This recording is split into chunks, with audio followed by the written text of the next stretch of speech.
Inilah kitab Nabi Sulaiman, paling dicari Israel karena bisa kendalikan jin dan setan.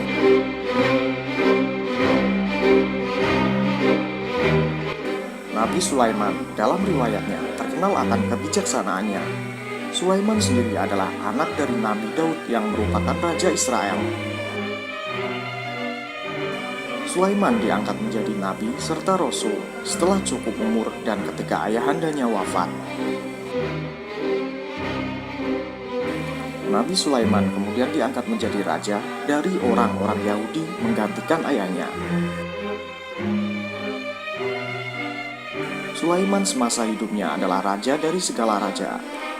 Ia diberi mukjizat dari Allah Subhanahu wa Ta'ala berupa kebijaksanaan, dapat berbicara dengan segala binatang, dan berkuasa atas makhluk halus seperti jin dan setan.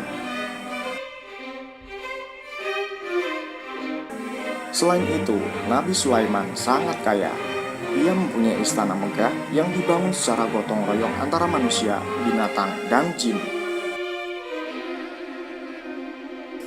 Dinding istananya terbuat dari batu pualam, tiang dan pintunya dari emas dan tembaga, atapnya dari perak, hiasan dan ukirannya dari mutiara dan intan berlian, pasir di taman ditaburi mutiara dan sebagainya. Namun sayang, rakyatnya yang orang Yahudi atau Israel malah kufur terhadap Nabi Sulaiman dan mengingkari jika ia adalah Rasul utusan Allah. Lantas orang Yahudi dan mereka yang mengaku ahli kitab amat ingin memiliki kekuatan Nabi Sulaiman karena dapat membuat bangsa jin patuh terhadapnya. Orang Yahudi lantas berprasangka pastilah Sulaiman mempunyai sebuah kitab atau benda yang membuatnya dapat seperti itu.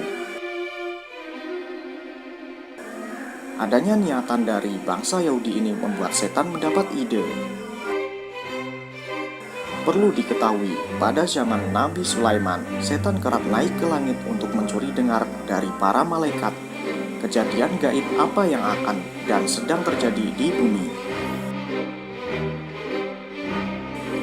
Setelah mencuri dengar itu, setan membuinya apa yang didengarnya dengan 70 kebohongan di setiap kalimatnya.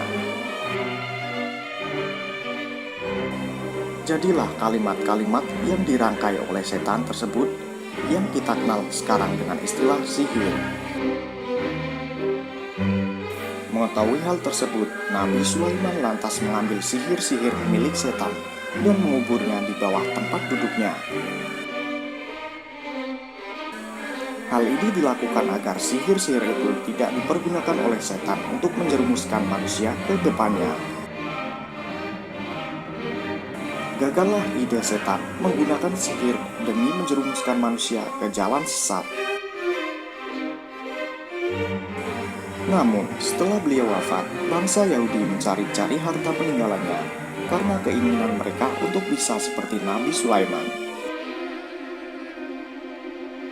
Setan dengan ide menjerumuskan manusia tadi sempat pupus lantas berubah wujud menjadi sosok manusia setelah mengetahui hal ini.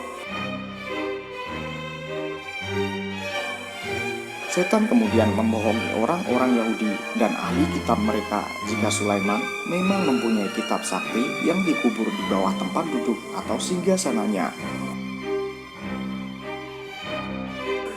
Setan memperdaya mereka jika kitab itulah yang membuat Sulaiman dapat menguasai manusia serta membuat jin dan setan patuh kepadanya.